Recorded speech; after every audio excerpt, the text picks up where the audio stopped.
All right, ladies and gentlemen, boys and girls, gather around. It's that time where we talk about albums. This is day 6 in the end of the year list week. So if you've missed out on some of the videos that have dropped earlier, so definitely take your time to check it out. But yeah, man, we're talking about albums this time around. Albums, what do I like to see in albums? One thing that really stands out for albums is a lot of intent.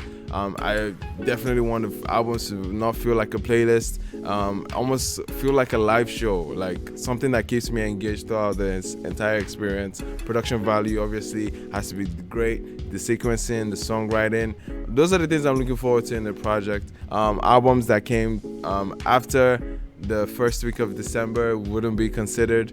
That was definitely way too late for me to like soak in those albums. And also EPs as well. EPs are going to be considered in this album list. Everything with 5 tracks and 15 minutes running is essentially going to be considered for this list. Anyway, without further ado, let's get right into it. At number 50, I have Molly with Honey Doom EP. Definitely one of our finest projects together. At number 49, I have a fantastic introductory EP by New Chocolate City signee Jeriq with Son of the Moon. And at number 48, I have Boy Spyce with Boy Spyce EP, one of the finest debut EPs. Not the most original, but one of the finest projects that we have in the year. At number 47, another fine project from not a fairly new artist, really. He's been in the scene for a moment, but Sounds with a Z in the Rough EP had a very great experience. At number 46, I have Ejoya with the Ejoya Class of 22. This is yet another Ejoya project that spotlights amazing new artists and producers that we need to be paying attention to. At number 45, we're going to Ghana with Kwesi Arthur with Son of Jacob. At number 44, an introductory EP again, Kaestyle, Case Study, a dope project that I really enjoyed. It has Malay on it. There's a lot of versatility on this project that I really enjoyed. And number 43, in terms of hip hop from the East, none other did it better than Jeriq. $1 Billion Dream, a very dope hip-hop moment this year. At number 42, we have a compilation project by MAVINS Chapter 10. And at 41, ladies and gentlemen, I have the Breakout EP by one of the finest street pop artists that we have this year, T.I. Blaze with the Fresh Prince of Lagos. At number 40, I have Psycho YP with YP Season 3. A dope hip-hop moment for sure. At 39, speaking of hip-hop, I have AQ, Blaqbonez, M.I Abaga, and Loose Cannon with Behold the Lamb. This was an interesting collab project from 4 maestros in the hip-hop scene, and I loved how they capped it up with the last cypher. At number 38, I have Wizkid, Machala, Big Wiz with More Love, Less Ego. Yes, this album made my list, man. A lot of the points that I made about this album I still hold from my first reaction and review. If you haven't seen that, go check it out. At number 37, I have Terry with In Transit EP. A lot of improvement from Terry here. Some of the finest moments he has ever had, and I really enjoyed this year. At number 36, I have Native Sound System with Native World.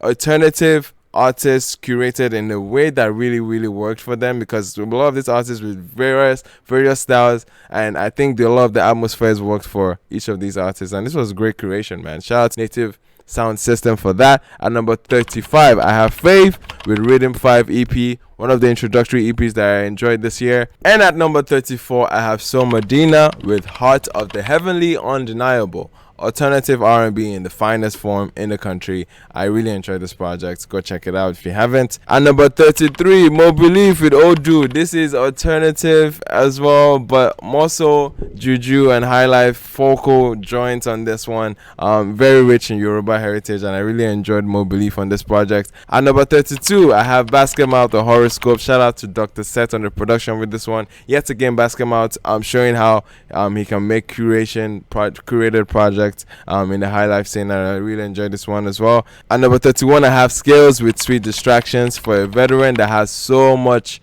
under his belt when it comes to styles of music. I think this was a very well sequenced and curated project from him. And at number 30, I have BOJ Gbagada Express. Too many heavy bangers on this one, man. Even though we brought in 3-year-old songs, I didn't mind it. Regardless, I enjoyed the entire experience of this album. At number 29, I have my favorite gospel project from Nigeria, Nathaniel Bassey with Names of God. At number 28, I have Aylo with 4 Good Reasons. An artist, Aylo, an artist you can't box on this project. Everything from alternative R&B to hip-hop joints on this one. I really love Aylo on this project. Fantastic, brilliant project. One of the most progressive projects in the scene. At number 27, I have Omale with Boy Alone. A lot of people will rate this highly on their list. Obviously, I definitely still have a lot of reservations when it came to his intros, when it came to the outro, and his pronunciation on some moments as well. There's definitely faults in the album. Regardless of those points, you can't take it away. This was one of the finest debut projects from a pop actor that's already made the name for himself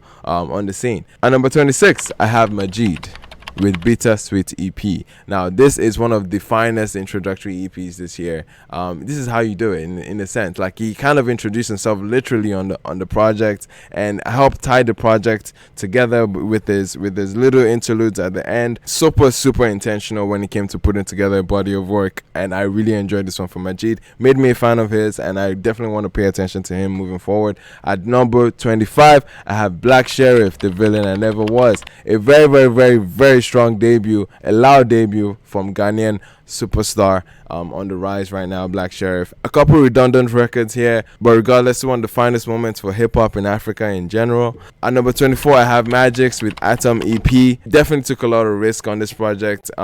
Tried to pivot away from the R&B persona that he kind of had from the earlier projects, and I really enjoyed a lot of the risk that he took here, and I thought it definitely made for a fun project. At number 23, I have Fireboy DML with Playboy. Okay, this was a dope project. Regardless of what you want to say, it had a lot of bangers, a lot of replay value on this project, but it definitely has its faults as well. So it is what it is. Still a dope project regardless. At number 22, I have Benson Buju with Bad Since 97.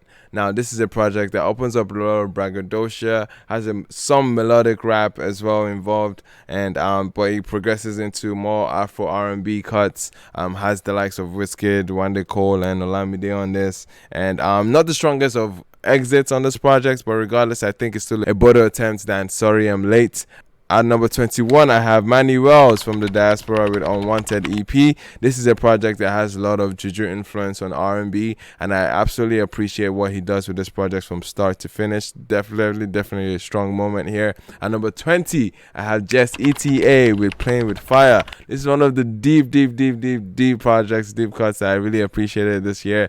Jess ETA shows a lot of versatility on this project and sequences it brilliantly, like brilliant sequence on this project, and I really loved it. At number 19, I have Victoni with Outlaw EP. Definitely needs to be saved from the shackles of Nyash, but I really appreciated the bangers on this one, man. Shout out to Victoni with the Outlaws EP. At number 18, I have Show Them Camp with the third installment, or the fourth rather, to the Palmine series, Palmine Volume 3.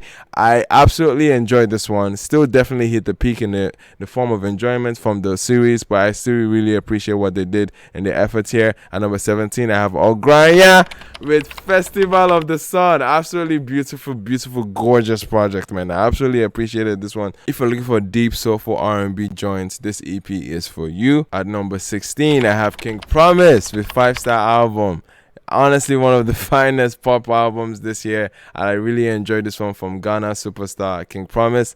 At number 15, I have Sheyi Vibes with $1 Billion Baby. Straight pop bangers on this one. A lot of innovative efforts here, a lot of risks being taken here, an attempt here, and I really enjoyed this one from Sheyi Vibes. At number 14, I have Chike with The Brothers Keeper. Now, Chike was number 1 in 2020 for me, but this album definitely showed a lot more attempts at different sounds and different genres that he hasn't really tackled. Definitely still kept in the same essence of this earlier project. One of the best vocalists in the country, of course, and I really enjoyed this one from Chike. At number 13, Young John with Love Is Not Enough Volume 2. Bangers on top bangers here, man. This is Young John making a claim as a full-fledged artist, and you need to put some respect on this man's name moving forward with this project, okay? At number 12, ladies and gentlemen, guess who? Vector with Teslim, The Energy Still Lives in Me.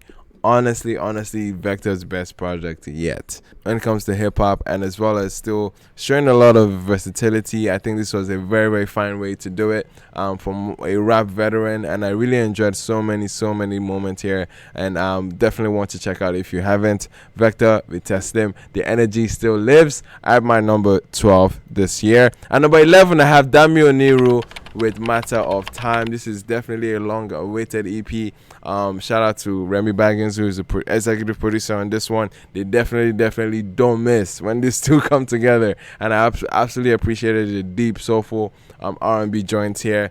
She also had some EDM influence moments here, but regardless, still one of the most progressive R&B projects that I've heard this year, and I enjoyed it. Now again to the top 10, the heavy hitters. At number 10, I have Rema with Raves and Roses, one of the strongest debuts this year. Rema definitely made a strong claim with this project. Definitely opened up with one of the strongest intros that we had this year, storytelling on 100. It progresses into some balance of rave moments which we had in songs like Addicted, but it definitely leaned towards more rosy moments with the love songs, heavy with the sensual and raunchiness, and progressive productions on this, blazing delivery and charisma on many of the songs here. Definitely one of the finest debut projects we've had in a long time. Going to this project, his debut album was definitely long overdue, but I'm glad he was able to make some claim, at least make some noise with a few hit songs off this project. And yeah, man, one of the strongest projects out this year. At number 10, Rema, Rave and Roses. At number 9, ladies and gentlemen, we're getting to the Obongjayas of our time. Obongjaya, Some Nights I Dream of Doors. Alternative album, Obongjaya. This definitely makes for one of the most experimental projects that you've seen in the year. So experimental to the point where it can like set the record back a little bit. But I really love the risk that was taken here. A lot of fusions here, a lot of genre blending here, and this is one of the finest artists that we do have in the diaspora. And I think he's definitely making a strong claim with this project as well. Check out records like Sugar. Definitely Message in the Hammer is a strong moment as well. Really enjoyed Obongjaya's presence on this project. At my number 9 this year. At number 8 this year, I have the GOAT, okay, Asha with 5. Definitely a much more pop lean from her discography, and shout out to P Prime, who's the executive producer on most of this project, I think all of the songs essentially. And this was a nice balance between where she is coming from and where she is trying to go to. And I think she didn't make it so abrupt that took a lot of her essence away. I think she definitely tackled a lot of the pop leaning records with so much soul, with so much class, and I really appreciated Asha on this project.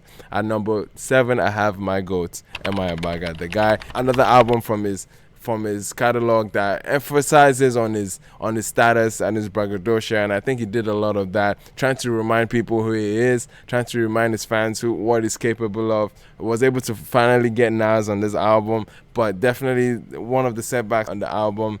But regardless, I think he's one of the finest MCs that we've ever seen, and his ability to make conversations out of songs, I think it's really incredible what he does. The production has always been intact, getting talent and actually pulling the best efforts out of them. This is another fine album from M.I Abaga that will go down as one of my favorites as well, and overall made for a strong, enjoyable moment from him. At number 6, ladies and gentlemen, Blaqbonez, Young Preacher.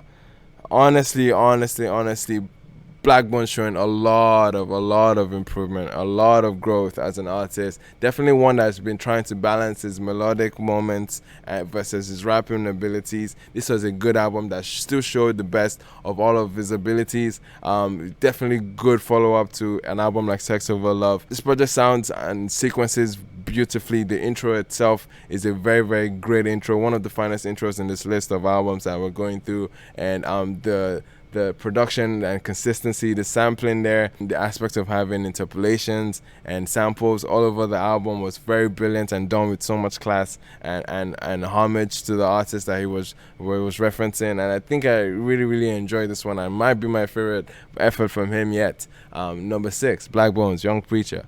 At number 5, I have the most progressive project that we have in this year. Very strong alternative moment here by Tim Larry, Worry Less. This is a project that catches and encapsulates so much of Tim Larry's abilities as a rapper, as a singer, as a producer as well. Genre blending everything from high life to Nigerian pop to hip hop itself, to R&B, to soul. Like there's so much weaved into this project, and I think it makes for a great sequencing as he creates so many different sounds, and it's nice how he was able to package all of it. The album is literally, it's about worrying less, and it's a nice escape. The album is a beautiful escape, gorgeous to have in the background, and I love these efforts from Tim Larry. Definitely one of my favorite projects this year, and it's making it at number 5, obviously. And at number 4, ladies and gentlemen, I have Drille. I have Drille with Home EP. The album is literally about going back home after you've kind of gotten lost, and it almost felt like a prodigal son kind of story, where he essentially, in his musicality, you can see some connection with his LP that somewhat was, in my opinion, a lot more lost. He definitely felt a lot not as confident, and a lot of misplacement in with him trying to pick up on other genres, and it didn't really definitely seem so strong, especially when he was making pop attempts on his previous LP. But now on this EP, the sentiment about going back home, he's essentially going back to his roots in folk and wholesomeness, and I think he really captures this in this project, and he has a good moments that finds a sweet spot between Nigerian pop, mainstream, and like still the wholesomeness and folk moments from him with How Are You My Friend. And I think it's a beautiful song, and he also cuts and ends the project well with Journey of Our Lives with Adekunle Gold, a beautiful ballad at the end of this project. It's a very neat project, one of the finest, obviously, hence why it's so high on my list. And I appreciate what Drille is doing on this project. Homie B by Drille at number 4. At number 3, ladies and gentlemen, this one. This is not a surprise to many of you that have heard me talk about albums over the year. I kind of emphasize how rich this album is in terms of the jazz elements, in terms of soul, and tying that into Afropop. Essentially, it's been brilliant efforts from Ckay. The musicality on this has some of his brilliant moments ever. It's very cohesive. It's a project that just flows and weaves and eases from track 1 to finish. Definitely a strong moment, and I expect this not to necessarily make all the grounds in the Nigerian mainstream, because it's not necessarily tailored for a Nigerian audience per se, but it's very audacious from him. And a song like You is one of the most brilliant openers for a project, and records like Come Close and the Amapiano joints with Focalistic and Davido. The album just really ties in well and has little to no faults, and I really appreciate this one from Ckay. I love how he ties the album with a classic record like Love Wanted T, and also Emiliana from the previous year, and it makes for a dope storytelling as he's going through this journey of sad romance and essentially having faults in his experiences with this love interest that he has. And I think overall, as an album, this sits as one of the finest projects this year. It's an easy listen. It's something you have in the background. It's something that you don't necessarily pay too much attention, but the sonic cohesion with this project is A+, and I absolutely appreciate Ckay's musicality on this one. A lot of risk, a lot of the audacity for him to do what he did on the track like You is still mind-blowing, and I really appreciate Ckay on this one, man, with Sad Romance. And at number 2, ladies and gentlemen, I have Burna Boy with Love Damini. Okay, the production value on this project is out of this world. Okay, like that's one point. That's one point we can get out of the way. Like, production value here is insane. I think he has a lot of orchestral moments here that seem really high budget, but I think done with a lot of class. And his dexterity as well as a vocalist is a lot more pronounced, with deep R&B and soulful joints like Dirty Secrets and Solid and Tony and Sing as well. There's definitely, I mean, Burna Boy is easily one of the most versatile artists and superstars that we have in the scene. I love the range that he has in terms of Afropop and R&B and dancehall is second to none. And I love how he seems a lot more introspective in many moments on this project, especially on songs like How Bad Could It Be and Love Damini, the outro. This is him being a lot more aware and reflecting back on his personality and seeing some things that he can definitely improve on as an individual. And it obviously has its pop generic bangers at the end of the day. Like, it's at the end of the day, it's a pop album, but I think it's still tied into a narrative as he opened it and as he ended it beautifully, which essentially makes an album separated from a playlist of just good songs. And I think he does that. And again, rollout for this project, one of the most impressive that we've seen this year, and he's obviously had one of the biggest moments with a song like Last song that's gonna go down as a classic regardless. So definitely appreciated love Damini as an album here, and essentially why it's on number 2. And at number 1, ladies and gentlemen, you probably guessed it, we have a classic in our hands, Asake with Mr. Money with the Vibes.